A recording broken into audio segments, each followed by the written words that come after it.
Hello, everybody, and welcome to the PC Gamer Show for October 17th, 2017. Hello, James. Yeah. Hello, James. Are you guys spooked yet? You feeling spooked yet? No. No? I feel quite sick. Does that count? That's scary, mortally scary. Your internal organs are spooked right now. I should introduce everyone. First, we got Wes Fellin here. Hello. Editor. Yeah, I would say I am spooked that it is October 19th, 13th, 18th, 17th. I'm spooked that it's already October. This year. Yeah, it's flying by, and next week is just, well, now until mid-November, it's game after game after game after game. So we also have, not to speak ill or of the dead, is Tim Clark, our global editor-in-chief. Hello, everyone. Our evil overlord. Great to be back. Yeah. Tim, how many days until you can talk about Destiny on the podcast? Maybe it shows how that game's star has slightly fallen that I can't remember. It's out on the 24th, so however, what days did you say it was today? I think it's a Wednesday? It's like Tuesday or Wednesday? 5 days from now? It's coming. I want to say it's 5 days Coming from soon. Yeah. How many hours have you put into the PS4 version already? About 150, I think. You feeling like you're going to be able to muster enough enthusiasm for the PC version to, like, make it... Are you going to main it? Do you think you'll be able to main it at this point? I think I'll definitely main it like long term. Yeah. Assuming I stick around, which I almost certainly will, being junkie scum. I've saved one of the classes for PC, so that'll be like effectively my third playthrough of the story. Right. It'll at least feel slightly fresh using different abilities. So yeah, we'll see. I'm kind of busting with stuff I want to write about it and about the end game specifically. It's gonna be a lot. I'm not going to be the guy reviewing it. It was deemed by I think everyone involved. Too close to it. Too close, man. Too close to I've the seen heart. too much. So Tom Senior is actually over in Seattle at the moment, checking out the. That's right. Yeah. Cool. He'll be writing about it. We'll have a bunch of guide stuff. You and I have been kind of working on, James. chipping away in the background. So Yeah. I'm very excited. Anyway, I mean, well, we might as well transition to now playing because instead of soon to be playing, there's a lot going on in games. Are you guys like? You hopping on to any of these late releases like the Shadow War or... So before we started, I was saying how I haven't been playing anything new, but yeah. I forgot I did actually play some Warframe this weekend. Oh, that's right. Yeah. So they just put out this really big update last week, expansion called the Plains of Eidolon, which is this like kind of open worldy area. I didn't play that because I'm not that far into the game, but I did play a little bit with a friend and pick up an old account that I had created in Warframe back when it was like pre-beta. I don't even remember what they were calling it, but my friend got me to dabble in the game like 4 years ago, something like that. And we created accounts, played it. I played it for about 30 minutes and was like, bored and quit. At that time, it had no story. It didn't have a tutorial. It was very, very, very basic. And so I didn't play any more of it at the time. So this time it was interesting to boot it up, get taken through this kind of tutorial experience that actually has a lot of cutscene stuff and narrative stuff in it. It feels so much better just to move and shoot than it did 4 years ago, unsurprisingly. The game looks really nice. And then I had this very weird moment where I picked one of the kind of starter Warframes, which is your like Space Ninja suit, and went through the whole tutorial with this character. And then when I got to my ship, which is about 20, 30 minutes into the tutorial, I changed into a different Warframe, and I was really confused. And apparently that was the one that I had picked 4 years ago. So it remembered that, but for the tutorial, it still gave me the option of choosing a different one, but it didn't like overwrite my old choices. So for like 30 minutes, I learned how to use this one suit and its abilities. And then it was like, oh, just kidding. You picked this other one 4 years ago. I like the idea that the game is like, I'll take the wheel here, whereas you don't want to be Exactly. You don't want to be wearing this garbage, trust me. Yeah, so, I mean, Warframe's good now. Is that the general consensus? How does it work with an expansion like that? Because it's free to play, so how do you get the expansion? Yeah, so we have an article about it on the site, but apparently you unlock that area after, according to Steven, who wrote about it, I think after like maybe 10 to 15 hours of like kind of story missions that you'll go on, you'll get to a mission that lets you go to that area. Right. And then from that point, you can return to it at will and do more quests there. But it's kind of a standalone area currently, the way they implemented it. So it's It's a bit different than the rest of the structure of the game, where you're kind of in your spaceship choosing missions to go on different planets, and then that when you travel to that place, it's like a set, interior, or they maybe have exterior locations now, but a set area where you're running through the bowels of a ship or a base or something, and it's not connected to this larger contiguous world. So I hope that they build in more overlap over time between the Plains of Eidolon and that other stuff, because according to Steven, those are pretty segmented experiences right now. But it's a cool idea that they built that. Though. You don't have to pay for it. Don't have to pay for it. Nope. Yeah, and I mean, like, that alone is kind of staggering how much is in that game by this point, and it's still free. I dipped in briefly while I was trying to scratch the pre-Destiny 2 itch. I thought, maybe I'll get involved in another massive science fiction grind. And the things that struck me was, like, what it seemed like you were getting a lot of game and a lot of quality in terms of, like, what the assets actually looked like and the amount of depth there was there. Absolutely, like the mod, just looking at the mod system, like, kind of blew my brains, because I was reading the Warframe subreddit, as I tend to kind of want to do when I'm getting into a big new game and trying to get some pointers, and I was pretty kind of startled by there's a lot the levels of depth in mod crafting and stuff. To get that stuff, you're going to have to either do a lot of grinding for resources and unlockables, or pay to buy certain pieces. But it's all there if you want to just play a shitload of that game and earn it. Yeah, that's what I was going to say. It felt crazy to me that you could get access to something like that without paying a fee up front. I mean, I guess I'd be curious to know from people who've sunk, the same sort of hours I've sunk into Destiny, what they feel about the model now, like, having spent enough time in that world. Like, I don't feel like in a place I could comment on whether it is value or not, but it seems to have sustained a big player base for a long time. I know one of your favorite things in Destiny is just the feel of the shooting and moving with certain classes, the way the abilities work. And I haven't played nearly enough Warframe to comment on the shooting, and it probably isn't as good as Bungie, because Bungie is peerless at that in my opinion. But there's a lot of really, really fun fluid movement in Warframe that I don't think is obvious when you first start playing it. Like the kind of main way to get around in that game is, while you're running, you can do a kind of like a slide move, hit a button to like crouch and slide, and then from that, if you jump, you'll do this like a really acrobatic spinny leap, and you can just chain those like incessantly. So it's almost like playing Tribes or something, where you're like skating along the ground. I've watched some streamers do it, and I was kind of wondering about that, because seeing them, they were like kind of a missile being propelled through the level. It's actually pretty easy to do. I felt like that's not necessarily for me.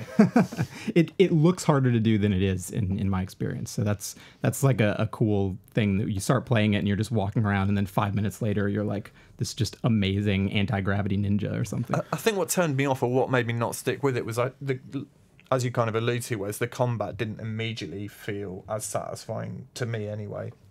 And also the environments that I was in felt like a little bit more boxed off than I was used to in Destiny. Almost felt like I was in a sort of science fiction trench system a few times, and that kind of, I missed those big skyboxes and that sense of openness. But the caveat to that is that I was really only playing for an absolute fraction of time, like a couple of hours or whatever. And maybe this, the Plains of Eidolon update is the future for that game. Maybe that's going to be where they focus their level design and stuff in the future, which could be a really cool change for, like, in another 3 years. Is that game going to look totally different again from what it looks like now? I don't know.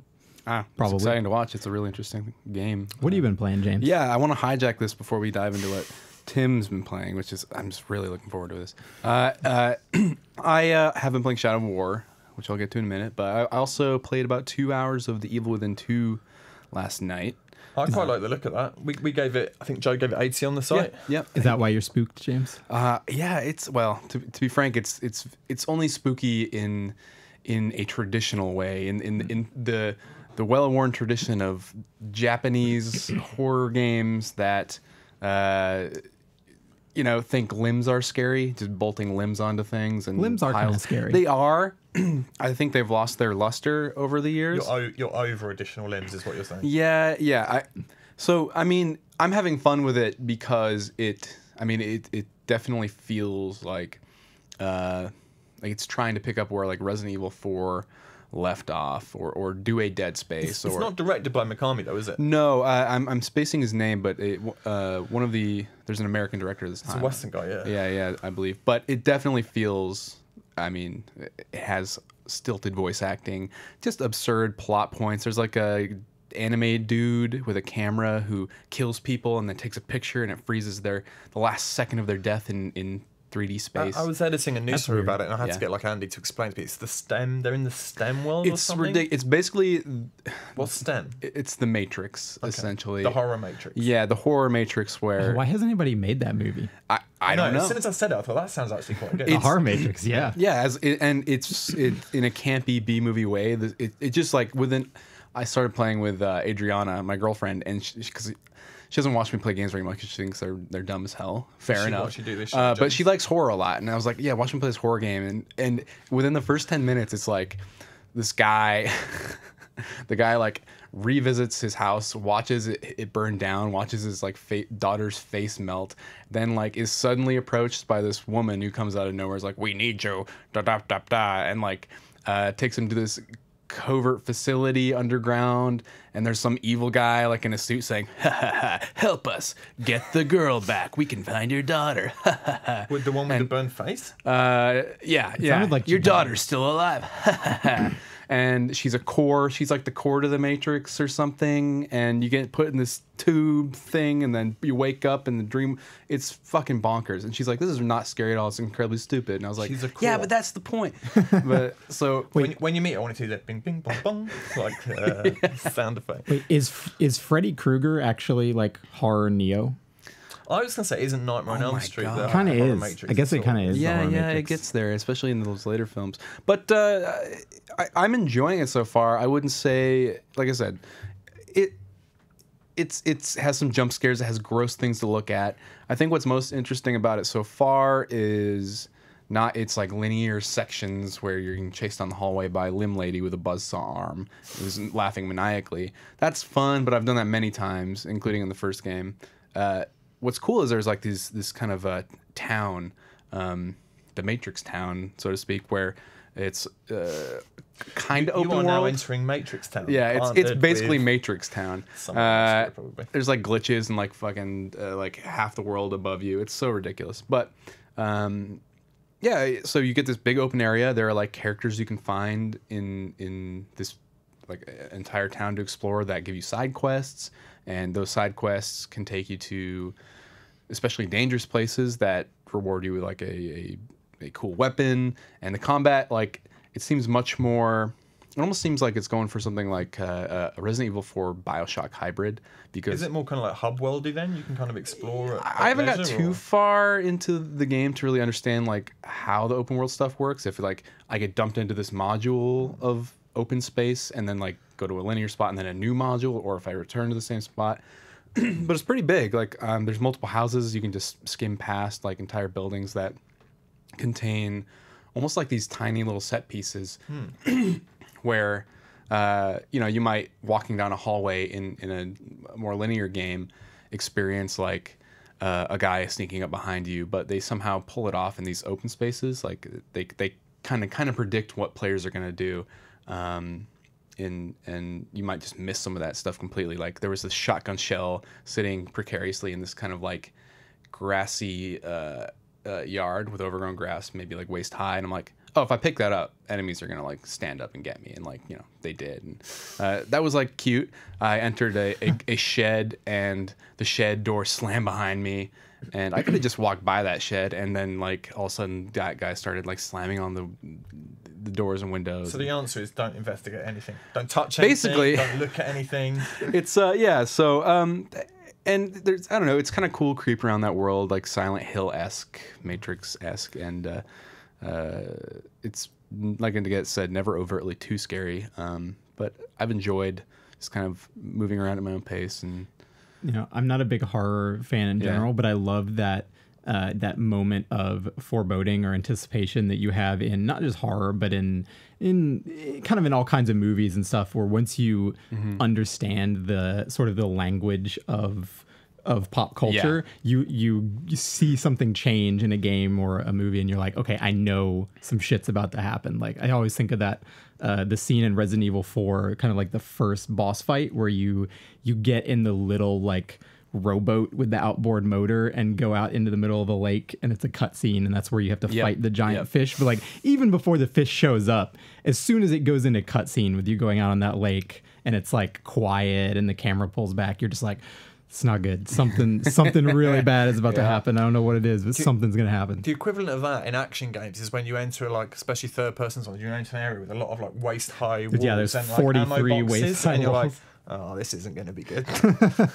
Yeah, there's a lot of that. But yeah, I mean, I'm having a good time, and it's kind of filling that that B-movie horror void in my heart that I don't know. I feel like maybe I've seen all the horror movies at this point, and I just have nothing left. I can't get my fix. We were talking about like we started a discussion on the site about like what might be our games of the year for 2017, and I'd forgotten that Resident Evil 7 came out this year. Right? It was like a lifetime ago. It does feel like forever ago. It was a great game. A really good game. Yeah, well, so it reminds me, like with Evil Within 2, like, are you surprised that that game even got made? Because I feel like the first one did. I mean, not very. I mean, did okay. I think. Did it even do okay? I'm surprised it got made, so. but I'm surprised that horror games like Resident Evil 7 or The Evil Within 2 are like still being made in the shape that they are, like in the form that they're taking. Because Resident Evil 7, it was a success, but I don't think it was like a, did gangbusters, and it was like a very traditional package. And we'll kind of talk about this later in the show, like. I think they just said today they've like shipped, which is obviously different to Soul, but they've shipped 4 million copies of Resident Evil 7, I guess, across all platforms. I mean, that's which I think good. is like their goal, but probably like their minimum goal, I guess. Right, and maybe for like a franchise like that, it's not what they want to be selling. They want to be selling more and think they can sell more. And it's a tricky spot because I think the vocal people who care about Resident Evil and talk about Resident Evil, they want the game that is essentially what Resident Evil 7 was, but their sales data probably indicates to them that the Resident Evil 6 style, like just balls out insane action game, actually probably sells better. And maybe that was partially just like leftover goodwill from 4 and 5. Maybe that wouldn't be sustainable if they went for that action avenue for like all the future games. I mean, horror is still like fundamentally a niche concern. You could argue it still is in cinema, but for the fact that it had one of the biggest openings of any film this year. But like, I think there's a fundamental difference between watching horror and playing it, and I think a lot of people just don't want to be interactively scared. Much more intense. Which is not to say like Evil Within is going to make you literally shit your pants. Maybe later, like, but there's plenty of people I have to phone and saying. Just chatting to people, and they'll say like you did before, I'm not a horror guy. Whereas I think almost everyone considers themselves an action guy or girl. That's fair. So I'm almost positive we'll never see another Evil Within, but I'm glad. I'm glad we get this one. But Tim, so I've also been playing Shadow of War. Yeah, you just finished it, right? I didn't finish the Shadow Wars Act 4 section because I hear it's a grind or long either way, and I don't want to. Is that the I bit feel like where I've experienced everything I need. Is that post game for Shadow of War? Not exactly. I mean, there's a big climax. Bit, right? Yeah, so you just basically have to defend all of your forts castles from attack, and winning those forts. And defending those forts versus like taking them it doesn't feel what do you that get different. for defending them? I think that's the key for me. Like, what's the reward for defending them? You win the game. Just XP. Yeah, I mean, like you get XP, you get loot orcs from the dead orcs. Captains you take out during the process. You probably level up your orcs, and I think we just got news that there's like an infinite. Shadow Wars mode coming. They're going to patch it in with the first DLC. Yeah. So, I mean, I think there's a really cool... I mean, for some people, if this is like the game they play this year, which is a thing people do, we're outliers for sure. That's great. That's cool. And I think like Shadow Wars is a cool extension of a very fun combat system that is worn out for me. But... I don't want to talk about the end game or anything right now because... We want to talk about Mozû. I want to talk about Mozû. Tell us about Mozû, Tim. I wrote about... It stresses me even like mentioning his fucking name. Like, I'm not even joking. Like, I really hate Mozû. I wrote about him on the site this week, and he is I think he's an orc that came from my first game that was imported as from the save file, and I met him first very early on in the game in the arena. He's like kind of the last guy to come out in one of the story missions when you're in this kind of gladiatorial pit. Let's give his full name. Mozû the Blight. I feel like that's important. It's very important. Yeah. And when I first fought him, I was like, holy shit, this guy's health is regenerating, which it turns out whereas it was. Someone in the comments said he does regenerate health in that fight. Good to know. Or whichever orc you've got does. And he was one of the orcs that adapts very quickly. So like within like 30 seconds of the fight, he was impossible to be vaulted over. He is immune to, I think, being stunned. In fact, I've got a full list of the immunities and perks that Mozû has got, and these perks have largely been built up because I've tried to kill him so many times and failed so many times, to the point where for about an hour or so I was just queuing the mission up, going to fight him and getting increasingly tilted, and like I asked my other half, like red in the face, like hands shaking with like actual fury. And he levels up every time. Each time I lose, he levels up, I don't. So Mozû's list of perks is as follows. He's arrow proof, he is frost proof, he's enraged by everything, which apparently isn't enough because he's also enraged by mortal wounds, betrayal, and when he faces stronger enemies, which luckily hasn't happened for a while because I'm like I'm about 10 levels behind him. He's a blood brother, which I think means he's the brother of like one of the other orcs I've killed, which I don't know, means he's pissed off. He's berserker class. He has furious charge, which is like a football tackle that like knocks you to the ground. He's rabid. I can't even remember what that one does. Rampage, another one that makes him, I think he's like very easy to enrage, as if you hadn't guessed. He's got shield quake, which I think it means he can like stomp me or something. He's got final venom, so if I ever do beat him, he blows up. So you'll probably die anyway. I've beaten him once in the arena thing, and then he's beaten me like literally I would say 20 fucking times at this point. He's got tribe bonus machine hook, which he developed quite recently. Means he can fire a hook to yank me nearer to him. So he's basically Scorpion from Mortal Kombat now. Yeah, you're looking at him right now, because so the first time I beat him, I had to beat him with a poison weapon, which is one of his few weaknesses, despite something I'm going to come on to in a minute. So that's why his face is not in the best shape. No wonder he hates you. He's chipper though, man. He like every time I meet him, he's in a good mood. He's like, "Oh, you again, Ranger? Like, I can't believe you're back for more." He one of his things is he humiliates me, like literally and figuratively. Like he has this power to. Normally, when you get low on health, they'll swing in for a death blow, and you have like a button or a key prompt to avert the blow, and you get some health back. But instead, he just like talks a load of shit at you, and either he leaves and he's won the fight, or you're just thrown back into the fight still with like nada health, so you tend to die. He's got he's a fire warder, which means he takes very little damage from fire, so forget that if that was going to be your plan. He's got epic rage, not sure what that one is, but it's bad. He's got a poison weapon. He's unbreakable, so I couldn't even recruit him to my team if I eventually win. Not that you would want to. No. I don't know, like I've seen some, because there was a lot of great comments on this piece.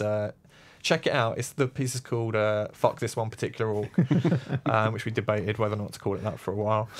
He's also developed, like, despite his one fear being poison, and this delights Evan, he's developed the ability to use both poison mines and poison bombs. So he's showing real personal growth in overcoming his fears. Which is there any way to make him hurt himself with those?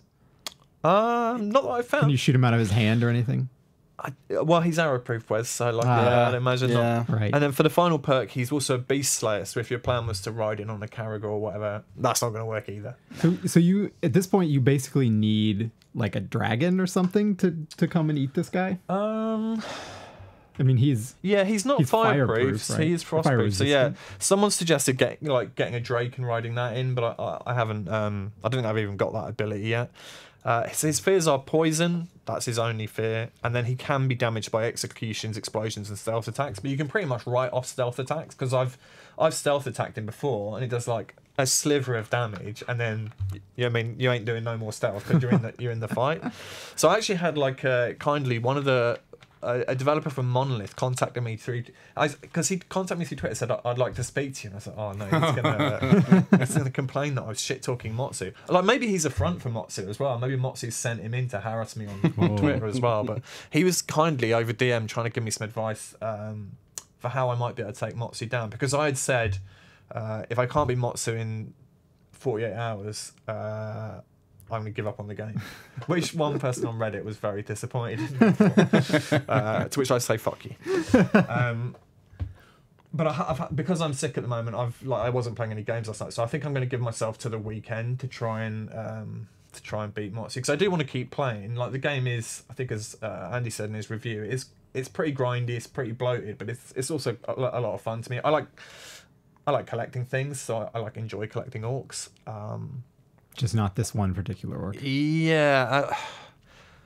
Right now, I don't have a plan for beating him. The best the dev could really offer me was like, oh, you could get like, there's an ability that like releases spiders, and the spiders are poisonous, but that doesn't feel like enough. James actually nearly killed him for me, which would have been would have been actually humiliating. It would have been pretty bad. I was playing with mouse and keyboard for the first time, so I failed. But rub it in. Yeah, I mean, either way, like, I was doing well, but then the poison does a ton of damage. That's the thing, is like he popped off, like, I think he laid down a mine and then popped off a bomb real quick, real fast, and I was done. I was done. You can't recover from it, because it's not like you can start like draining dudes in the middle of combat. No, you just start wailing on your ass. He's the real fucking deal. Yeah. He's the real fucking deal. I want to see level 99 Mozû. Me too. This is what you were saying. Because he's like we level should, 32 or something, right? Like, he's got a long way he's to go. 31, 32 now. You were saying we should keep him alive, but like, the problem is, like, because I tried to be the big man. Like, go. Yeah. I said, like, all right, I'll again go off to another region, just pretend he doesn't exist and deal with this when I'm more powerful, or like quite how powerful I'd need to be to beat him. And like, he arrived like within like less than 5 minutes of me arriving in that region, and he was like, thought you could get away from me, and I was like, yeah, I mean, that's reach for that F4. See, I'm sort of jealous, because like in my, I don't know, like 20 something hours of playing that game, I didn't have I'm not trying to pat myself on the back here. Didn't have a single nemesis. Like, I haven't had any other nemesis. I haven't had problems with any other orcs except this guy. I don't know, and that's like that's, James is saying he wants a nemesis. My experience was very bland. I was just like the Bright Lord, just like cleaning up. You know, here's a new region, kill them all. Here's no repeating characters, no relationships. There has been a bunch of people in the comments of that story who have said, I've got my own Mozû, and like my one does this, and that. I've died a bunch of times. I'm angry. Yeah. I think it's interesting, because this is the kind of game, like the nemesis system is the kind of thing that can just be boring based on random chance for you, or amazing. And I mean, he's killed me so many times that would killing him once even be enough? Like, I don't even feel like that. He's coming back. Well, he's definitely coming back. Like, we should accept that. Yeah. And every time they come back, they get new resistances, right? Or new skills. Yeah, or something. yeah. Or they might become They can change, frenzied, or like they lose a little bit of themselves. Their dialogue changes. I mean, what perks hasn't he got? He could be fireproof. That's about it. He can't lose much more skin. I mean, the guy's they in get rough pretty shape. like, it's amazing how patched up they can get. The weird thing with that is, like, because I've had like one guy died, and when he came back, he was all like drained of blood and had maggots, and he was like, "Oh, I've been dead, but I'm back." And I was like, "Oh, that's pretty cool." And another guy, like, I chopped up, and he came back with like his bits were all wired back together. He was like had the machine thing where you could see like kind of plates and stuff where his limbs had been. Yeah. But then another guy who was pretty troublesome, he came back a few times, and each time I had the animation where I cut his arm and leg off, and I was like, yeah, screw you. And then he came back and was like, had no signs of those injuries, and I was like, come on, dude. fantasy. I don't know. Aren't like Uruks born from those like sacks and shit? That's Evan talking. the mud Uruk Evans. Hai. Evan said he could accept it in the law.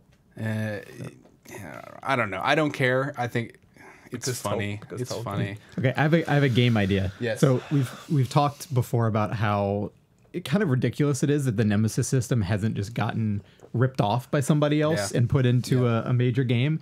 What about a not necessarily Pirates of the Caribbean branded, but a similar pirate game where you have these like undead pirates with the Nemesis system? So every time you defeat zombie Blackbeard, he comes back with just like another limb missing and another like wooden peg leg. I'm into that. And 15 You see new his ship on the horizon. 15 new statuses. Yeah, the tattered tattered. sails. This and just more feels like tattered. your way of saying you like pirates. I fucking love pirates.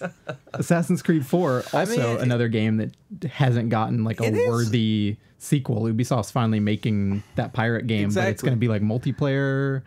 I played it. Yeah, I'm not excited about it at all. But it is amazing that no other game to my memory beside like XCOM, War of the Chosen sorta like. I like from that it, XCOM did it in its own way and didn't kind of just rip it identically. Just straight. I'm just surprised that like more open world games or you know I don't know like just aren't utilizing something similar, and maybe they are in the background in invisible ways, but. Or it's still coming. Yeah, development takes a lot of time. It's Put just, that shit in a pirate game. I will buy it. My idea was, I'm so total dork for this shit, but I've always wanted like a Moby Dick like role playing game where you play a fucking crazed whaler. Don't look at me like that. I thought you were going to say you played the whale. I'm just imagining. No. I'm imagining the like 4 text prompts you get when it's like call me Ishmael, but like what are the other 3 options? Hello, my name is Ishmael.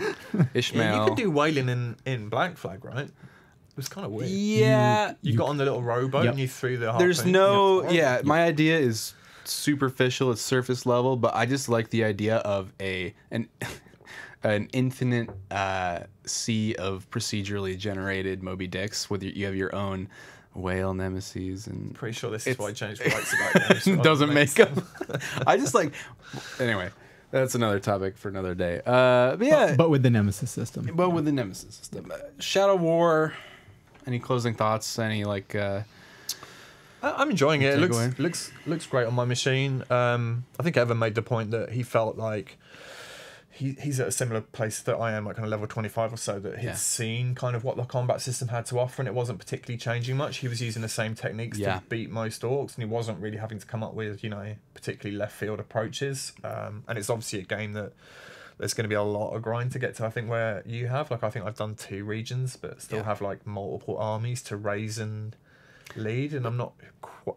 It feels very relentless to play as well. Like, this might sound like, I don't know, complaining about eating burgers in McDonald's, but like you're fighting the whole time pretty much. There's barely anything else that you do. And I almost felt like, and maybe this is rose tinted glasses, that with the original game I felt like I was exploring the land a bit more and like coming across things, but I might be imagining. I also felt like I had to be stealthier more often in the first game, but maybe I don't think you have to be stealthy very much. No, in the new one, I don't think you have to be not in the new very one. much, No. I just feel it's like very forgiving. Which I don't. You can just you spend the whole game sprinting past orcs to get to it. Their cone of vision when it comes to stealth is like that. Yeah. What was that? It's literally. But I don't mind them being dumbasses. I don't There's a either. lot of them. I don't know, but I'd agree with you. It's the highlight of my experience was just immediately getting to a new region and being like, fuck, I gotta do this again, and just trying to take the fort down right away, because then I was actually challenged and I lost people. And there's a little bit as well of the Ubisoftification of the map, where it's like,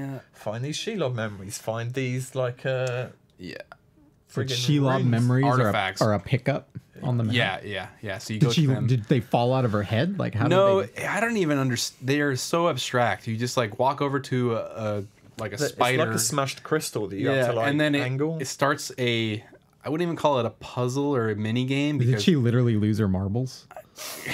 I don't know. I'm alright with Sexy Shelob, by the way. I thought she was quite a good character.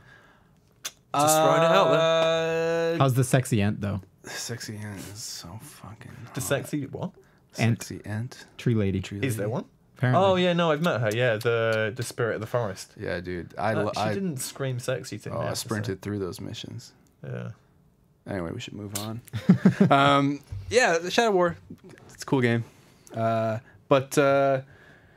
what's a good segue here? Is there a good way to segue into a studio closing down from Shadow of War? Well, Shadow of War is a big single-player game. Oh, hey, there you go. There's been some discussion about the long-term health of. They're all dying, and we'll never play a single-player game again. Yeah, that might be the case, because Visceral Games studio was shuttered, and so this is the studio that's best known for the Dead Space series, owned by EA, based out of. Best known for Dante's Inferno. What the fuck? I remember Dante's Inferno. Yeah. I love Dead Space. It's really sad to see series. Visceral shut down. I love Dead Space 1 and 2. Dead Space 3 is not a good game. So Visceral was working on an announced but not kind of like revealed Star Wars project that was being led by Amy Hennig, previously of Naughty Dog, who make Uncharted for PlayStation. The suggestion was it was I think as per the statement that Patrick Sutherland put out, they were working on a game that was kind of linear, story-focused action game. It kind of sounded like essentially Star Wars Uncharted, Yes. which is what you would sort of expect from Amy Hennig, right? I mean, that was everyone's assumption.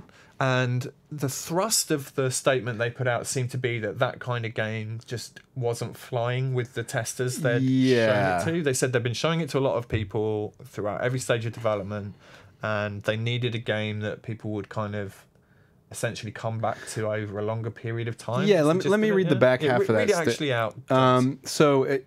Taking off, this is Patrick Soderlund, EA Vice Principal, not Principal, President. Our Visceral Studio has been developing an action-adventure title set in the Star Wars universe. In its current form, as you said, Tim, it was shaping up to be a story-based linear adventure game, Star Wars Uncharted. Throughout the development process, we have been testing the game concept with players, listening to the feedback about what and how they want to play, and closely tracking fundamental shifts in the marketplace. What could those be, I wonder? It has become clear that to deliver an experience that players will want to come back to and enjoy for a long time to come, we needed to pivot the design. We will maintain the stunning visuals. Oh God, thank you. Authenticity in the Star Wars universe. Good. Well, are we anti stunning visuals now? Come on. And focus on bringing a Star Wars story to life. I would hope so. Importantly, we are shifting the game to be a broader experience that allows for more variety and player agency. Leaning into the capabilities of our Frostbite engine. Gotta get the Frostbite. I'm glad he said leaning in. Yeah. I would have been a disappointment if there wasn't any management No bullshit leaning. in there. And reimagining central elements of the game to give players a Star Wars adventure of greater depth and breadth to explore. So, what they're essentially doing, Tim, and don't be insulted. It sounds like they're Destiny-ifying the Star Wars. Well, but are they? No. So one thing, like, for one thing, like, you don't go into making a game that's like Destiny lightly, and they've already got one on the books. They're making BioWare are making Anthem. The other thing is, like, you need like a massive team to do that. Like, Bungie has 500 people on it, and right? A budget for the series of like $500 million. So I wonder if, like, so the thing that sticks out in my mind is, I think is it Andrew Brown who's one of the other EA? I might have his surname wrong. It's Andrew someone. He said there was some quotes from him last year about how, like, and EA is successful at the moment. Every successful EA game at the moment is now being pitched as a game as service, right? They all kind of are designed to persist over a substantial amount of time, like a matter of probably, at least a couple of years, to have, updates, DLC drops, in-game ways of purchasing stuff has been obviously another hot button topic. And it sounds pretty clear that, like, this game didn't fit that model. Yeah. And we can debate amongst ourselves whether that's a shame that sort of game is apparently becoming increasingly harder to fund. I wonder as well about just, like, how much of this is kind of code speak for just, like, development wasn't going great. So, like, I know Jason at Kotaku had tweeted that, like, from what he had heard, this was not...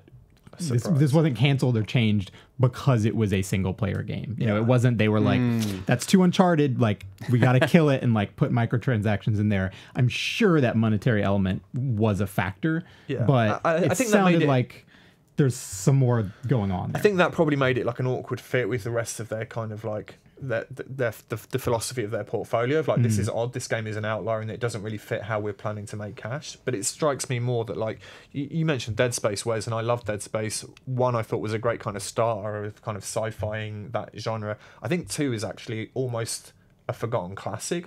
It's almost a perfect game, I think. I would agree. I think 2 is really, really, I want to say underrated, but you two both agree with me, so I guess so good. not. But, like, it's so good.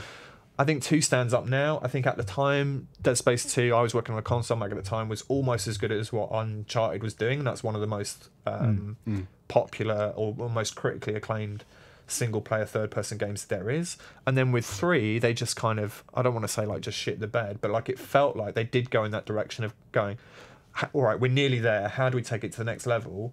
They tried to actionify it. They added some other systems, and the thing was this brown mulchy. I thought 3 was terrible. The story was so offensively bad. And in a strange piece of timing, you fight the moon. I forgot about that. The game ends with you fighting the moon. I mean, fuck the moon, am I right? But in a weird, only weird for me, but in a weird piece of timing, I actually watched. That shows how old school I am. I watched a YouTube video by that game design makers, Mark Brown. Toolkit. Yeah. Toolkit, yeah. Yeah. Game Maker's Toolkit. It was a 3-part series, I think, about the design choices and the making of Dead Space 3, and someone had posted it up to Destiny Reddit as an example of like why they felt like Destiny 2 had made some big mistakes, trying to draw like a comparison between them. It's really worth seeking out. I wouldn't normally recommend stuff that isn't ours, but was a very good watch. So I do wonder, like long-windedly, like whether Visceral perhaps was not the studio it once was, and was not in a place to deliver, the game that everyone, I guess, was hoping this was going to be, which was something that kind of really, was a spectacular take on that universe. I mean, if you think about how long they've been making this game, like on the one hand, you'll sometimes have a Fallout 4 situation where they work on it for 3 or 4 years and then they're like, boom, Fallout 4 is coming out in 6 months, and then they release it.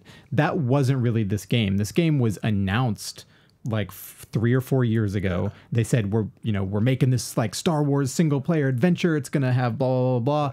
And then I guess last year at E3 they showed about 10 seconds of it, of like a character walking out into a kind of like a Tatooine-y like town square. Yeah, it looks nice. It looks nice. I mean, it looks like a render to me. Like it looks, they say like early in-engine or something, but it's clearly, a really well manicured cutscene-y type moment. But we got to see almost nothing of that game. There was this 10-second clip and like 2 pieces of concept art, I think, out there. And that's it over 4 years or something like that. So either they were playing it extremely close to the vest to surprise people, or there were some other issues, over the past 4 years that kind of kept it from being ready to be shown off to everybody. And in terms of what's happening now, per that email that Kotaku had, the game is being moved to a new group, right? Led by some of the same developers, but some of the development duties are being kind of split over multiple studios. And specifically, it said that whatever this new game is, and it did seem like almost a completely cold start in terms of the actual kind of structure and mechanics. They're keeping the visuals. But they're going to keep the assets, which seemed bizarre to me because I saw like not wanting to like laugh at The Verge, who do a lot of good work, but like The Verge said like, oh, the Star Wars game's still alive, and I thought like only in the sense that like its organs have been put into another body. Like that game is dead. Motley Frankenstein. It's probably more like they kept the skin and are putting new organs in the skin. But isn't that like a strange? That must be a strange thing if you're one of the new developers coming to it, going, "Make your dream Star Wars game, but you've got to use these objects, all right? You've got to use that hut, because we've already built the hut." You're looking through the library, like, "Oh, okay, they made. Here's an alien. What's this guy's name? I guess he's Pete now. We'll make him Pete." The Adventures of Pete the Alien, coming 2019. How much did you guys then read into? Because inevitably, when these things happen, there's then like a whole slew of takes about like the health of AAA generally, the future of single player games. People have kind of bundled this up as well with the recent brouhaha over loot boxes and kind of the bad feeling that seems to be now pretty much everywhere about DLC and microtransactions, even though people are clearly spending absolute boatloads of cash on this stuff. They are. And I mean, the easy thing today in the past few months, because it's been such a present issue, is you would imagine it's a microtransaction rejigger of the project. But I think that's a very easy assumption to make. Development is, well, for a game like this involving the Star Wars license, is probably costs a shitload of money to insanely produce. Complicated. And managing that license is insanely complicated. It even sounds like the directors, because of the movies, they drop and rehire so many, even for this original trilogy, and that it sounds like a hard license to work with. And making a game around strict guidelines like that sounds like a hairy process to begin with. So inordinately expensive. A labyrinth of licensing, and games are. How does this game corporations need to make money, and more money than last year? How does this perform that way? And I think if I was an executive, I would say, looking at whatever maybe they had, if it even was hinted at not being able to do that, I would say we need to rethink this and start again. And I mean, going back to the quote about games as services, you only have to look at the most popular games on Twitch, and the ones are from CS:GO to Hearthstone to PUBG. They're games which those have a multiplayer component or are completely multiplayer. They have updates. They sell different things over time. Like that, it does feel to me like trying to sell people just a kind of one and done or one and an expansion type experience, like a Resident Evil or like a Prey. We've seen all those sorts of games struggle, and I think we saw that trend happen a long time ago when those, we were talking about Hellblade as being the Ninja Theory game, like Hellblade, as being an example of a B game in that it was kind of not B rated, but like it was smaller budget but very high production values, but like smaller in the sense of like length. It's straddling that indie AAA kind of gray area, and I think that found a hard time. And I think games like that were kind of those A games or B games, you're almost seeing like the effect of them struggling going higher and higher up the kind of the food chain of games to like bigger and bigger projects. I think like Dishonored 2 found it hard, Prey found it hard. Games which like I'd say like 5 or 6 years ago would have felt like relatively sure things. They're big sequels to well-known IPs or whatever. So where am I going with this? But like the reason I don't quite share like the kind of the doom and gloom, the gnashing of the teeth, the wailing and the rending of flesh is because you look at a game like Witcher 3, which is like a huge outlier, but it's a game with like no multiplayer. It had 2 DLC drops that I think were priced pretty fairly and some updates. It's an exception, obviously, in that we've had talk of like what life is like at that studio. It's clearly like a tough place to work, like anywhere you imagine working on something like that. I think like my point is it can be done, and also that like audience expectation is just fundamentally changing, and the industry is having to adjust to that, and that's going to be quite a painful process, and that's probably what's driving like EA's thing. I'm going to shut the fuck up shortly. So I spent, like I said, a lot of time in Destiny 2. They've tried to make a game like that, which is meant to be one of these forever games where you can play it for 2 years and 1,000 hours and not get sick of it. And even for the people who understand that genre, they've, to my mind, not to spoil the review, messed up on a bunch of design decisions. So I think like this new world of these sorts of persistent games where people are expected to kind of dip in and out of and play for a long time is incredibly hard to get right. But I do think like people's appetites is increasingly heading towards that sort of experience. I think one thing that's going to be telling is how the way we buy these games affects the form of them in the next couple of years.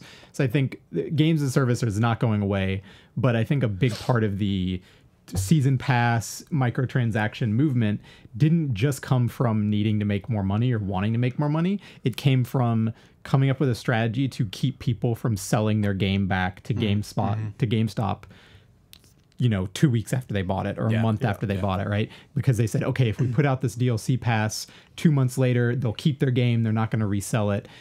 But we keep moving further and further to digital, right? And of course on PC, GameStop isn't even a factor. But as the entire industry moves, 90% in that direction where just everyone's downloading their games, that changes the need for this model based around making sure they don't sell their game back, because you can't sell your game back. I know, and I keep seeing the business sites in the UK reporting stuff like, oh, such and such game is like, its physical sales are down 80% on the previous one. You're like, yeah. No kidding. Yeah. That's right? the thing. Yeah, exactly. So I don't think that's going to make like a radical shift in as soon as they don't need to sell discs, they'll stop doing this stuff because they like money and they're going to keep getting money from it.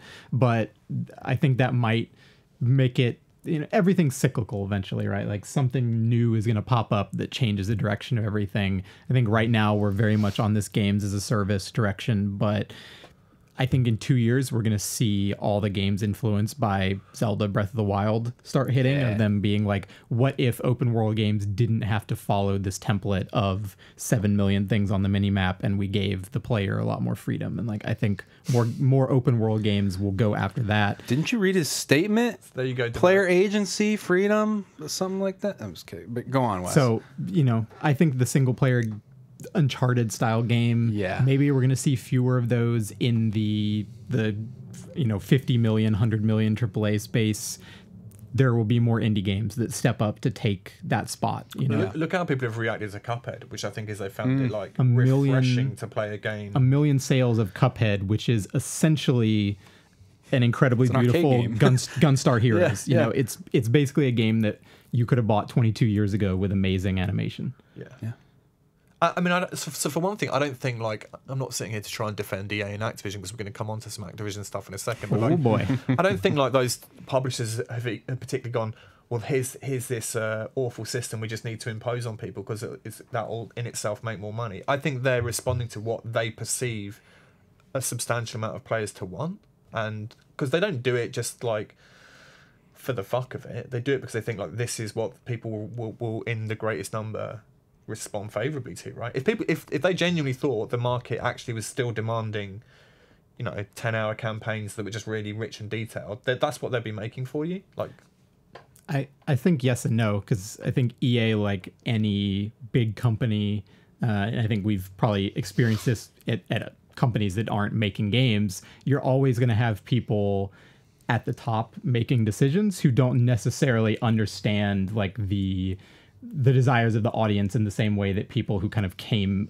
into those jobs from the audience understand, right? So there could be somebody just looking at numbers somewhere and going like, this is clearly a great business decision. But the number they're looking at is somebody else is like, oh. The number they're looking at collectively are the billions of dollars they're making on these microtransactions. And what I see habitually, on the Hearthstone subreddit, on the Destiny subreddit, people saying, and I understand why, the only way to show them is to stop buying this stuff, which I agree with. That is the only way. But they ain't doing it, or at least they are, but not enough people are doing it, because this stuff is still selling like gangbusters. And I think it has led to some pretty disappointing design decisions. James, we've talked about like the Eververse store in Destiny 2, which is their little shop, and like there's a ton of sweet stuff in there that's like locked in that store effectively. And yes, you can get it through playing the game in the regular way, but like incredibly slowly, and actually without the player agency they're talking about. Yeah. Because if I obviously I've turned the conversation to Destiny. If I wanted to buy like, Mission accomplished. if I want to get like particular shaders in that game, which are like the dyes you use to color your gear, they've come out and said, well, we like that's a consumable item. You can kind of play activities to get them. Like the ones I want, you can only get from that store. So you're relying either on RNG or like throwing down a bunch of cash and then waiting for it to roll around. I have like subverted this conversation. But. That's okay. I think. I mean, this is going to transition nicely into our next topic. Anyway, I get why people are annoyed. Is what I'm saying. I think the hardest thing to plan for and measure when you're looking at how much money stuff is making is goodwill and like accrual of frustration or bad taste. And like right now, a thing that's going to make you $1 billion 5 years from now might be poisoning the well, but that you never are going to win the, well, maybe it would be better if we did this in the long run argument, right? I think poisoning the well is, exactly, because capitalism. Yeah. Poisoning the well is a really good description of it, because I feel like it feels disappointing to be part of a conversation that is full of people saying, and I see it in our comments and I see it in places like Reddit, which you can take or leave, but like people saying, maybe gaming is not for me. I don't like the way gaming is going. I think it is triggering this kind of like slight existential crisis of like, do I want to be involved with this type of game? And I see like a bunch of people saying, like, I just flat will not buy games that use the loot box model or the microtransaction model. And I can't blame them. Like I can understand why you would feel like you're being gouged, particularly when it comes on to the thing we're about to talk to next. Yeah. Why don't we do that real quick? Just a nice send off to Visceral. He did some good work. But yeah, more. I'm sure your pithy thanks will salve the fear they feel. I'm sure. Yeah. I do hope that the bulk of the studio got to keep working on the game or move to new places within EA. I'm sure not all of them are, but hopefully the ones who don't land on their feet. Right. Yeah. They should certainly be very proud of Dead Space 2. Like Wes and I think agreed. I think it was close to a masterpiece in that genre. I agree. But back to greed and corporate nonsense. Activision recently was granted a patent that they applied for about 2 years ago. Yeah, 2015. I missed that part of the story when I was too busy setting fire to the pitchfork to read that part. And this is yelling. Just like impeccable timing on the part of, I guess, the U.S. Patent Office, whoever decides when the stuff is published. It's probably someone who plays games, so it's like, let's approve this shit right now. Press the button. Now is just the like time. Scrolling through the queue, like, oh, this has been sitting here for a while. Oh my God. But yeah, they granted a patent that essentially allows or grants the ability to use matchmaking to match you with players that theoretically might have like better gear or loot or whatever than you. So you're encouraged to then buy those items. So you see them using sweet Sniper Rifle X, and you go, if only I had that. I mean, the true nightmare scenario is you get matched against someone who just wrecks you. Yeah. And you look at their gear and you say, oh, they had the level 27 like eviscerator sniper rifle. And then you go to the store and it's like $3.99. I could have that sniper rifle. So did you read it more as like matching you against people using the good shit? Because if so, that's like really abusive. No, it's like, yeah. Let's like walk it back a little bit, because I think everyone's first reaction is like fuck. But no, it's still fuck. But you know, the patent goes into just so much like kind of vague patent language detail about how the matchmaking system will work, but it doesn't like outright say we're going to prefer matching you with people, or use this to prefer you matching you with people against people who see, when I initially read it, I read it as like the good person, if you're the noob, the good person will be on your team, and you'll be like, he's like Obi-Wan Kenobi, and that's like, generous. I want his lightsaber. Well, and that's like they run through about there's just like paragraph after paragraph of multiple scenarios that they kind of say this is how it might work. We should probably clarify before we get too into the weeds with it as well that we got a statement from an Activision spokesperson who said that this patent was filed by an exploratory R&D team who weren't associated with any one particular game, and also that the tech is not in any game. It's not currently being used at all. So I'm like, why don't you read like a chunk of I'll read the abstract, which is basically just the summary right here. And it's a system and method is provided that drives microtransaction in multiplayer video games. The system may include a microtransaction arrange. That's fucking lame. The system may include a microtransaction arrange matches to influence game-related purchases. That sounds like a typo or something. For instance, the system may match a more expert/marquee player with a junior player to encourage the junior player to make game-related purchases of items possessed/used by the marquee player. I like this. Tim wasn't kidding about I love this bit. A junior player may wish to emulate the marquee player by obtaining weapons or other items used by the marquee player. And yesterday, I think Evan summed it up very nicely by calling it algorithmic jealousy. Who's the most marquee player on our team? Evan. Yeah, probably. But the problem was, and I saw that you know, our various versions of our article and other people's articles about this, because it was originally reported by Glixel, posted to almost every gaming subreddit I follow, going, holy shit, guys, look at this. Imagine what it would mean for insert the name of the Reddit you were on. And like, it is, the problem is it's very easy to imagine, like if I'm playing Hearthstone, they could match me against someone who's got some sweet legendary that maybe I wish I would have. If I'm playing Destiny, like you can't buy guns in Destiny, but it's easy to imagine. And in fact, their spokesperson, I should say, came out immediately before it had even really hit the wires, because I guess they're so used to dealing with enormous fan conflagrations. He came out and you can almost sense the weariness of like, it's not in the game, it's not in the game, please. And like Wes, you made the point that like people file patents all the time. Yes.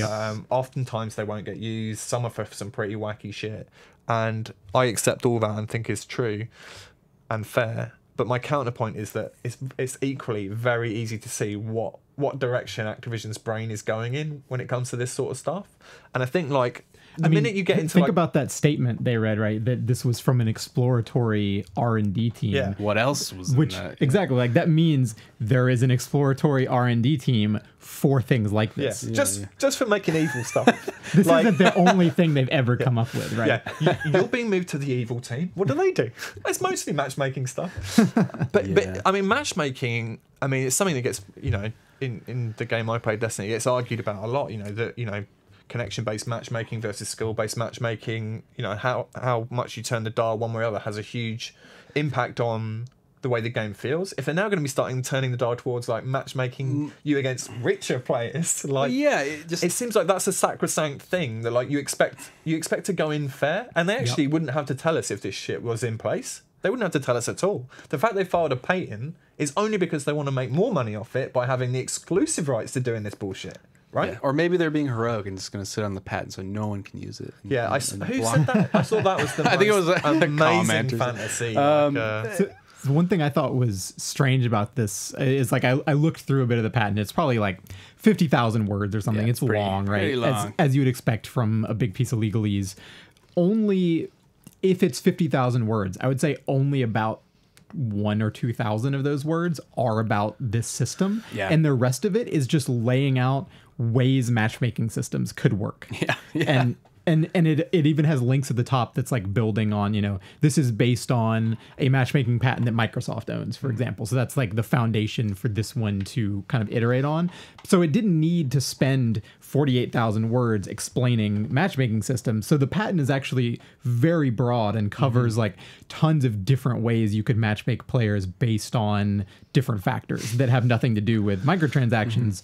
And yet the title of the patent and obviously like the summary there was specifically about this one part of it. So I don't know enough about patent law to understand that doesn't breakdown. That imply that was the thing they cared about most though? Yeah, definitely. It seems to. So I don't understand why the rest of it was about all this stuff. That probably just has to be there as like legal. I mean, if it's I guess part of so. a matchmaking system, I would imagine you have to just tell them what Explain matchmaking is. every possible form of matchmaking. Can you imagine? And it would be a glorious day on the site in terms of the comments. But can you imagine like it coming out that a big AAA multiplayer game in the world was using this sort of stuff? I mean, it would be a scandal, right? Wouldn't it? Yeah. I mean, it already was a scandal yesterday. I think not undeservedly, but I think it was the way this information was presented was inaccurate to say it was being done because there was no evidence that it was actually implemented in anything. But if there is a point where somebody discovers by digging through, they're like, I've played 17 Call of Duty matches and I noticed that I keep getting matched with players who have, X weapons. And then, somebody does that analysis and posts it on the subreddit. And then that is going to be the news story of the month. So here's my other concern with it, right? Allow me to slip into hyperbole for a moment, which is unlike me. I know. Yeah. I remember watching like a late night BBC Two panel discussion amongst a bunch of scientists about nuclear bombs and like other things that have been invented that were a problem. Are you going to tie this to nuclear war? Yes. Yes, I am. Oh my God. And one of the scientists said like, the issue with science and weapons is like once something's been invented, it never gets uninvented. And he couldn't think of something that had been invented that didn't end up eventually getting used. So like I think fans are right to be nervous and vigilant about this stuff because the very fact that a company as big as Activision was thinking about those sorts of ideas 2 years ago, like I'm watching a lot of the Americans at the moment. Who knows what else they've cooked up in the meantime, right? And like I said, they are not beholden. We've had quite a bit of debate about, what they have to publicise in terms of loot boxes and stuff, but they are not beholden to tell you how their matchmaking system works currently. If they set out to matchmake you, Wes Fenlon, against always the best players in the world, they wouldn't have to tell you, and it'd just be tough shit on you, Wes Fenlon. It really sucked, yeah. I mean, yeah. I mean, you might get good eventually. I'm not surprised to see it because look at Amazon, like what it scrapes, the data it scrapes and gathers on you to like advertise you things in every spare window you see. I could see this is my cynical take, this kind of thing becoming just the norm in the background. Absolutely. Because like who's going to regulate this stuff, right? I don't know. It ain't going to be like the ESRB or the ESA because for one thing, those bodies are all in hock to the publishers anyway in terms of like they want games to sell as much as they can and make as much money as they can.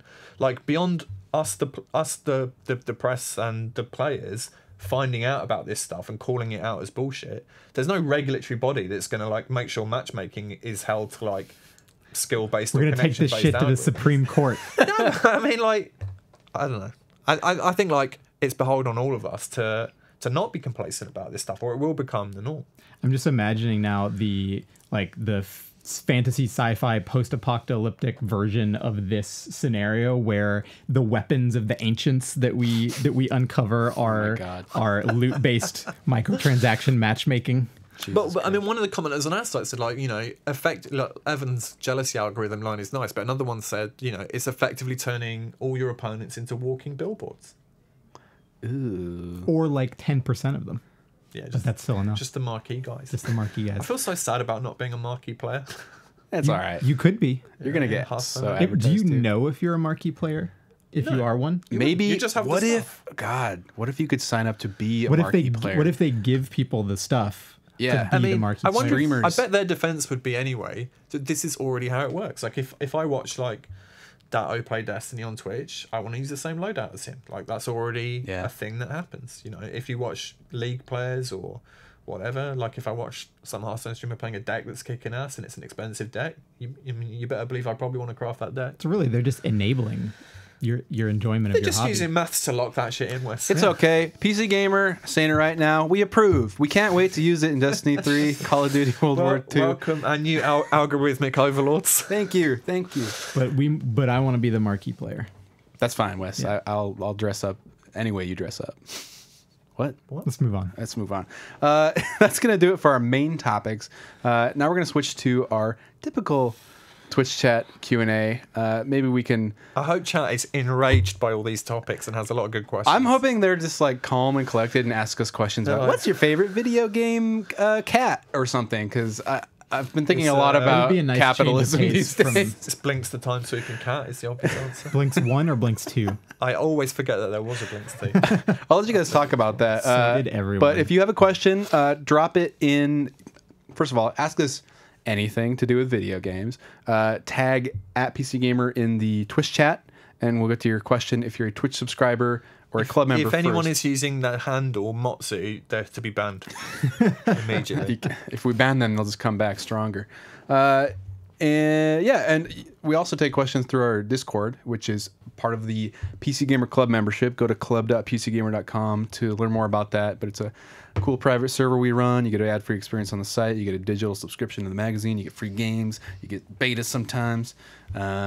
And yeah, basically you get a direct line to Tim through Discord to harass him with your We're giving Mozû away quips. some. We're giving away like 10 tickets, virtual tickets to Yeah. BlizzCon this week as well. Yeah, so actually that's starting now. So if you can it's get worth in, about $40. You get a bunch of Blizzard digital stuff, including a golden legendary for Hearthstone.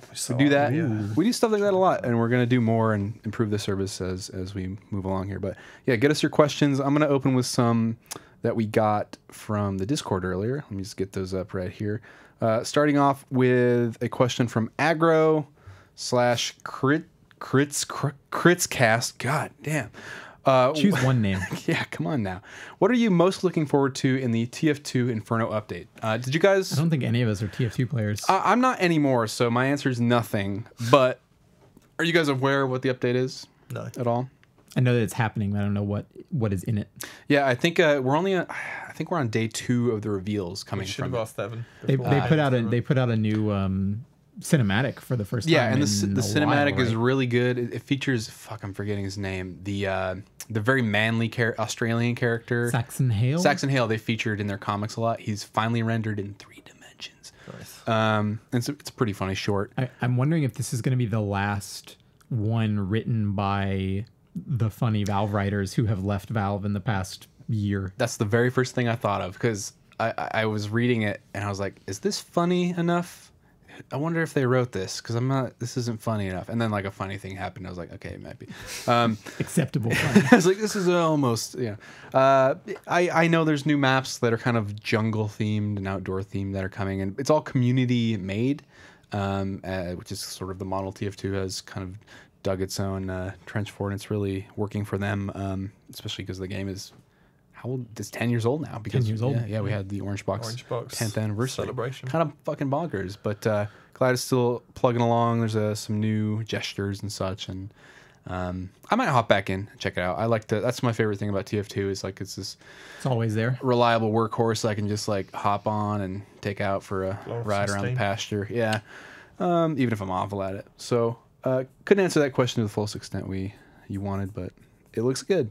Buttface Jones, our regular in the Discord, asks, Blizzard has made a huge effort to have frequent and transparent communication with Overwatch players to an extent that is very uncommon. Do you think this has been effective for them in financial terms? I don't know what that means. If so, why aren't other publishers doing this? If not, why not?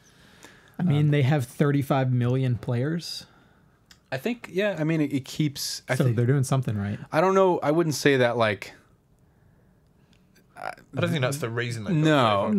I think it's certainly helpful for like a very enthusiastic portion of the audience, and it like builds like it's definitely something which I saw, like, you know, to compare to another Blizzard studio. Oftentimes in Hearthstone land, people would complain, oh, why aren't you more like the Overwatch team in terms of like explaining stuff and transparency? And I think like since Ben Brode became the lead on that team, like they've definitely made an effort to be more transparent. They started putting out much more detailed patch notes. They've started doing videos explaining some really niche card interactions and how they're going to change that. I think like the bigger question is like, or perhaps a reason for why other studios can't do that is like that kind of communication. I think is much more of a time suck than you probably imagine. There's all sorts of people who have to sign off on messaging because ton of work. Yeah, you see that when they get it wrong, you can often like make what's a small firestorm into a much bigger one. Like sometimes the best intentions actually make things worse. And I think some companies are like paralyzed as well by the fear of speaking to their users for that reason. But yeah, I mean, clearly on a general level, more communication and transparency with fan bases, especially as you move into these games which are games as service. Like I played a lot of The Division, and one of the things with that game is they do very regular updates. They play the game every Friday, I think. They have this state of the game like address where they talk directly to the audience, and yet oftentimes I felt like they had nothing to really say because no updates were being made, and it actually made the whole thing feel even worse because it was like, here are these guys back to tell you nothing's happening again. I was gonna say an example of maybe I've yet to really like come to where I stand on this, but Destiny 2 so far might be an example of maybe too much transparency or too much at least acknowledgement of like the community's role, or like false acknowledgement, because now to an extent it feels like the community feels entitled, and that like development happens on, you know, on their time and on their dollar, and like they are the ones making the changes and infecting the changes. And I can see that. Like I think like so Bungie's always like been, they've always kind of prided themselves, I think, on listening to the community, like from even back to the Halo days. Like you might argue with like how effective the community is. Like in D1, like there was a lot of things wrong with that game, and I think the community did drive quite a lot of the quality of life changes in terms of like, you know, the stuff they asked for became like this big, you know, almost like Jira style project that the developers did tick a bunch of stuff off. So yeah, it's definitely like a double-edged sword. But I think the key thing is that Blizzard has done it pretty damn well with Overwatch. It's not just that they stay in communication, but that they do it. If you're going to do it, you have to commit to it as well, right? You can't just communicate when times are good. You have to be willing to stand out there in front of the guns when things are going bad, which I think Kaplan's definitely done on Overwatch. He's you know, he's come out plenty of times and said, we got this or that wrong and here's how we're going to change it, which is not to say they're perfect either, right? But like, you know, the acceptance of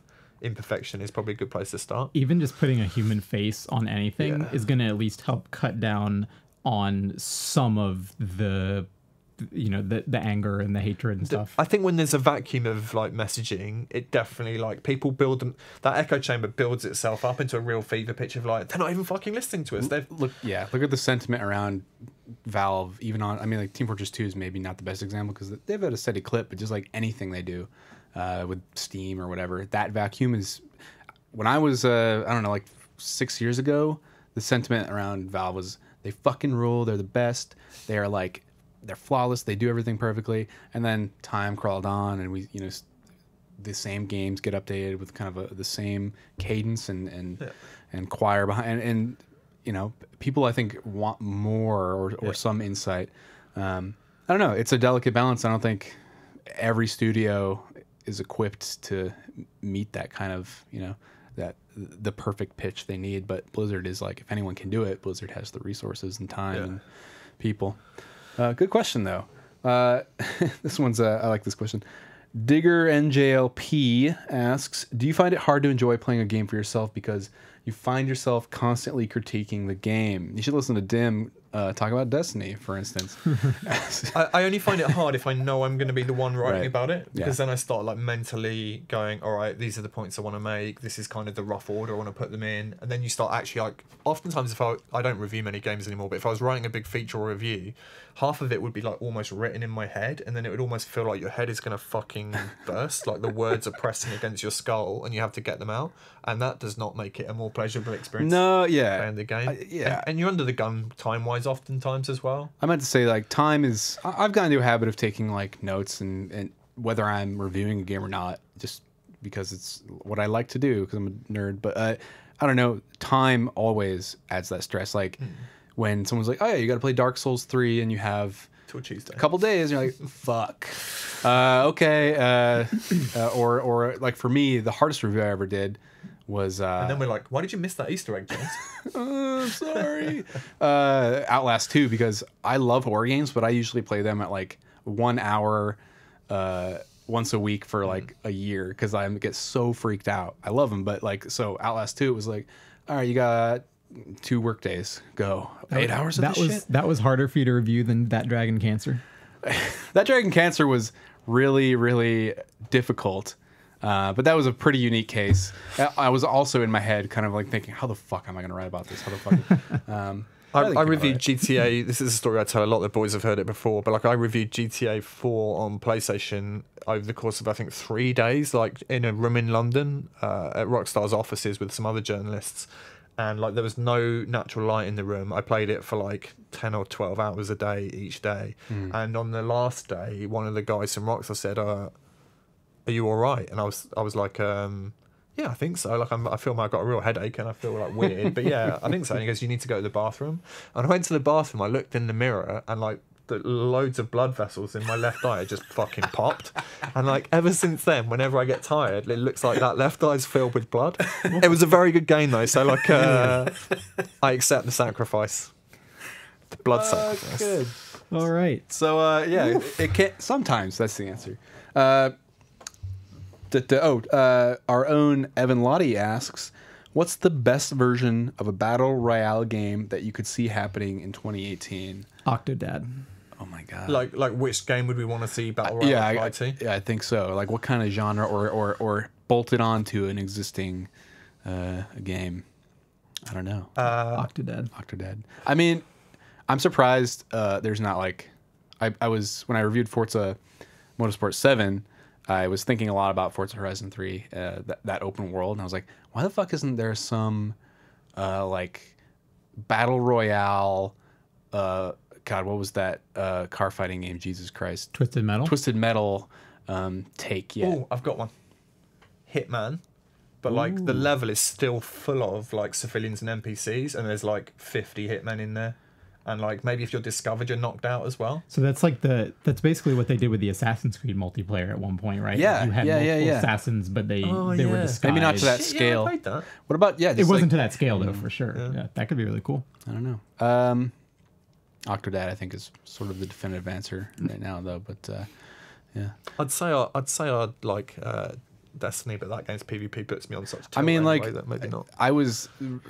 I really want there to be PvP areas, just like worlds that you can just wander in. There. Anyway, Destiny, fuck. I bet there's a phenomenal base builder waiting to happen that's not Fortnite. That could have like an amazing that was built from the ground up, sort of like Dragon Quest Builders or whatever, the console game. They need to put that shit on. Imagine an XCOM battle royale that was like super slow. Oh my god! You move and then you have to wait for like 99 other people to make their move. Well, I mean, like I've been spotted.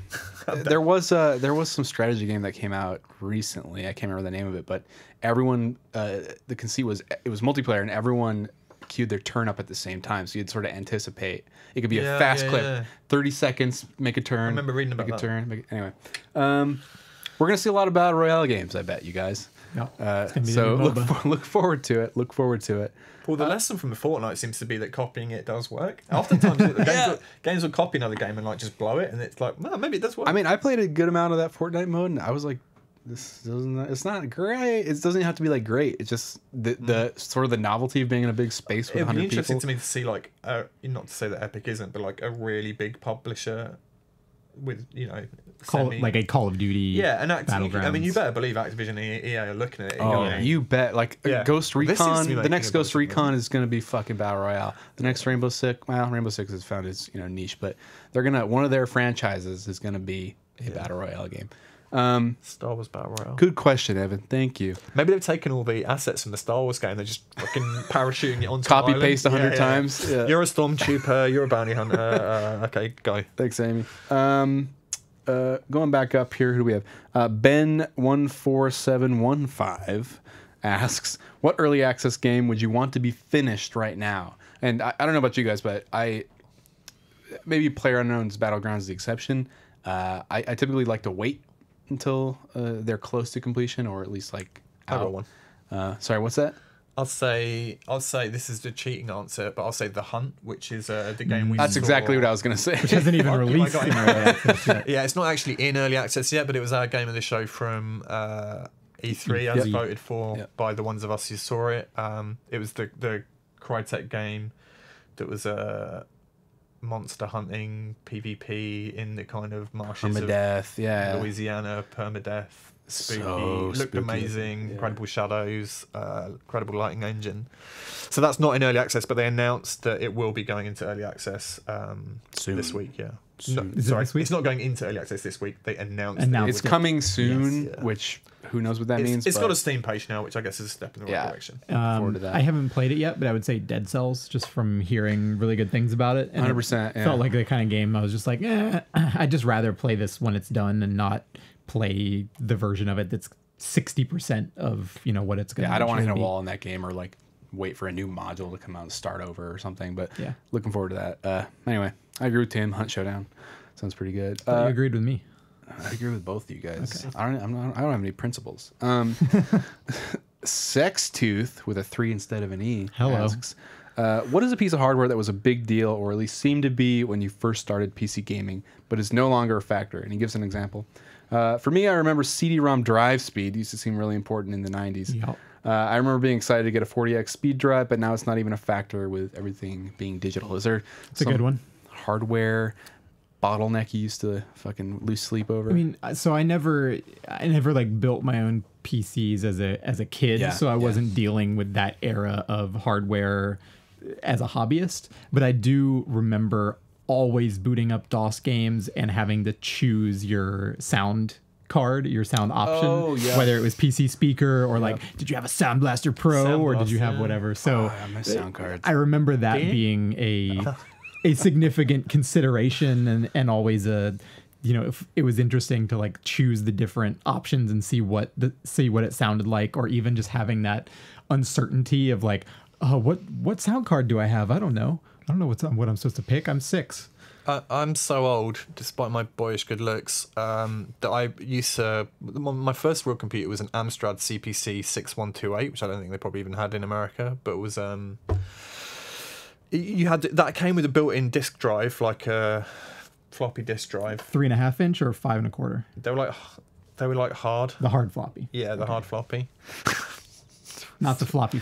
The hard floppy for sex. I remember just sorry, go Well, for I'm it. not done, John. Oh, sorry. That was, But so we also had the tape recorder for the loading of the games. That is old school. And Yeah. the discs, I remember vividly, the discs would cost, I think, like £15 or £10, and the same game on tape would cost like £5, like half the price basically. So I would routinely like buy the game on tape, cheap out, because I was like, well, I can afford 2 games, like, so I'm gonna play double the amount of stuff. And like the tapes just like would fucking only load maybe 30% of the time, because it's literally listening. I guess it's listening to sound. Analog, yeah. Yeah, and like the discs would work every time, were beautiful, would like load really quickly, and I just was always wrestling with Still that made dilemma. the same mistake. Yeah, and I would keep going, well, I've only got £5. This is like one of my high school and college age friends who would just always like order a steak at a restaurant, including at like Waffle House or Denny's or something, or we'd go to the diner. It's 11 o'clock at night, and we're like, What was his rationale? and we're like, I'm like, yeah, I'm gonna get some waffles, some hash browns, and he's like, I think I'm gonna get a steak, and I'm like, you realize we're at Waffle House? Are you sure you want a steak? You'd be like, I just really want a steak, and then you get the steak and be like, this was a mistake. The steak's not good. mistake. You it just sounds went like for the he steak was like a every time. permanent optimist. Like he'd had one amazing steak, and each time he thought, yeah, I guess that'll be like that. Or low standards. I don't know. Yeah, just bit of like both. beef. He just didn't learn his lesson. Good question. Good question. Moving on here. JBJ Blaze. When you play an open world sandbox game, do you prefer to focus more on completing the story or playing around in the sandbox? The last OWS, which stands for Open World Sandbox, game whose story I completed was Arkham City, which took me 5 days. As of Just Causes, Middle Earth, etc., I focused so much time in the sandbox that I'm hardly through their stories. that which I've decided to reform. So I think he means he's trying to change. For his me, I habits. think it's just the strength of that game. Yeah. Like The Witcher 3 mostly I did tons of side quests, but like that's the strength of that game, is anything with a narrative. That was written, not just yeah. the main quest. In Zelda, which is not a PC game, but it's like the exact opposite, right? It's about how cool the environment is to explore and like how you can mess with the physics and using your abilities and the AI systems and all that stuff. I'm always focused, I would say, on like getting all the stuff I want quickest. Sometimes that will mean like doing more sandboxy stuff than quest stuff, and other times it will mean like blasting through the quest as quickly as you can. Like, Accruing cool shit. Yeah. I'm a collector. Their problem for me, and Shadow of War was probably a great example of this, because I want to play them. These games prey on me because I want to play them as efficiently as I possibly can. And in Shadow of War, when they throw you into your first region, like they want to teach you how to play the game with some of these quests they have lined up with featuring Bruise, like the orc. But I just didn't do that shit and got over leveled and like conquered next to near conquered a region before even having the game telling me to do it. So I don't know. I have a problem with wanting to collect things and clear the maps. Initial bit. This is not going to help anyone watching, but I didn't understand the initial bit. You know, when you first get a citadel, Yeah. and it goes, who do you want to? Very minor spoilers incoming. Who do you want to be the warlord of the citadel, Bruce or Ratbag? And then when it actually went to the choice screen, they weren't there, and I just picked someone else. Yeah, I don't know. Really confusing. I guess it was supposed to be like a joke. It's like, it's not gonna be either, you two dopes. But I would love to still. Oh, that was a joke? I guess, I don't know, because like the idea is that they're both big ogre men, or I don't know. One of them's just named Bruce. He's Australian. Yeah. I like that. He's an He is one of he's one of the better characters in the game, and his quest line is actually pretty great. Especially the way it can end is awesome. Is he still alive in your game? Yeah. Cool. Yeah, definitely. I'm making sure of that. Cool. Moving on. This is a good question. Cryptical 2 asks, did you feel that this Oculus Connect 4 was lacking on announcements? And here I am invoking the ghost of VR. It's not a ghost, but I gotta Oculus. be honest, I didn't watch it. This is what I was kind of expecting. We had that Twan answer, there, right? They changed the price again, right? Yes. So it had been $400 for the summer as a sale, and then $500 was like the new base price, and they just dropped it to $400 flat. It just stays at 400. Yeah. Yeah. I don't know. I wasn't expecting a new generation high-end headset to be announced and like ready to go yet. So no, I guess. I think the longer we go without there being like a large quantity of really exciting big games announced that's kind of the death knell for VR potentially. I don't know. I saw someone trying to Kickstarter an 8K headset.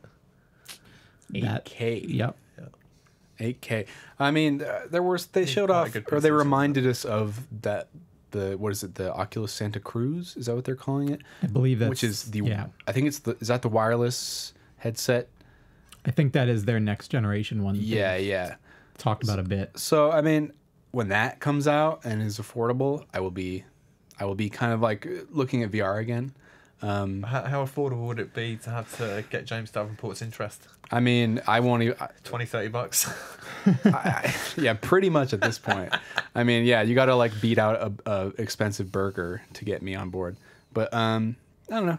I don't like to invoke VR too much because I think it always focuses on like VR is dead, VR is dying. But Oculus, they kind of just announced small iterations of things they're doing and some games, and $400 is a good price for that headset. Yeah. So I mean, this is not what I predict. This is not the second coming that I predict will come in the next decade or whatever the hell it is. But they're still chugging along. Hopefully, they're making cool stuff.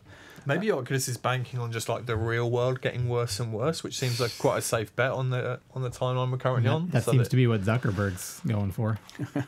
He was see him in Puerto Rico high-fiving people or whatever on the live in front of a flooded virtual Zuck. God. Zuckatar. The Zuckatar, Yeah. the Zuckerverse. You can have that, Mark. Maybe that's what they're gonna call all VR avatars in shit. Facebook VR. Oh, Zuckatars. Tyler reminds us that they announced Respawn is making a VR game. Developers of true, yeah. Titanfall 2. I mean, I think I watched the trailer for it and it was like, if it's the one I remember, it's like see through the eyes of a real soldier. Or, Oh, that's what I That want. sounds awful. yeah, and I was like, I'm good. I don't know. I'm good. If It's just a PTSD sim. oh god, it just shakes you. And yeah, I'm interested in, without being cynical, then I'm interested in anything Respawn do. absolutely. So maybe they just like put that good level in Titanfall 2 in VR and slap a sticker on it and sell it. I'd be down with that. Anyway, that's about all the time we have this week. If you're listening to us on either YouTube or iTunes or wherever, you can always catch us here on twitch.tv/PCGamer at 1 p.m. every Wednesday. That's Pacific time. I'm not going to list the time zones because I've proven I'm no good at time. Yeah, that's all. You guys have any final words? You want to like issue a death threat to To Mozû. yeah. No, man, I'm frightened of him. I don't want to piss him off more. You heard it here first, Mozû. Tim's coming for you. Tim's coming. What I We'll really hear more want about is him next what I want is for someone to queue against Mozû in an online Nemesis mission and send me a video of them killing Mozû. It has to be called Mozû the Blight. It has to be my guy, because I know that the name can repeat, obviously. That would be amazing. If anyone kills him, make sure you capture it and send it in. There may even be I'll tell you what, there'll be a prize. I will get you. Are you putting a hit? You're putting a mark? I will get a good. I will give a good prize for anyone who kills Mozû and offers video evidence of the fact. But it has to be my guy. You're supposed to put these kind of offers on like the deep net. I don't know if I don't know if this is legal. I don't know. Well, You hear me, Mozû? They're coming for you. We got the whole internet on you now. Tim is you're screwed, man. You're screwed. Thanks for joining us, and we'll see you next week.